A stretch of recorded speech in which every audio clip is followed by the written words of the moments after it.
Tagin na nga pala ako sa laot. Ito ang buhay manglalaot. Ito nga pala ang huli ko guys. Papakita ko sa inyo kung gaano karami ang huli ko rin ngayon.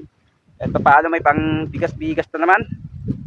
Yan, panibagong araw naman tayo ngayon sa laot. At ito pala ang huli ko. Ayos din ito. Oh, marami-rami rin ang huli natin ngayon.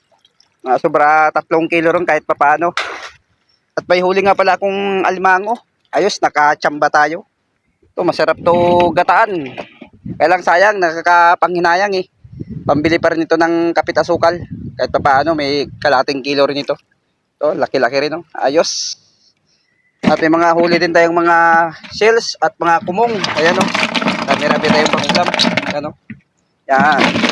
Marami-rami. Sarap yung gataan. Yan ang panahon, nag-iip talaga ang amihan.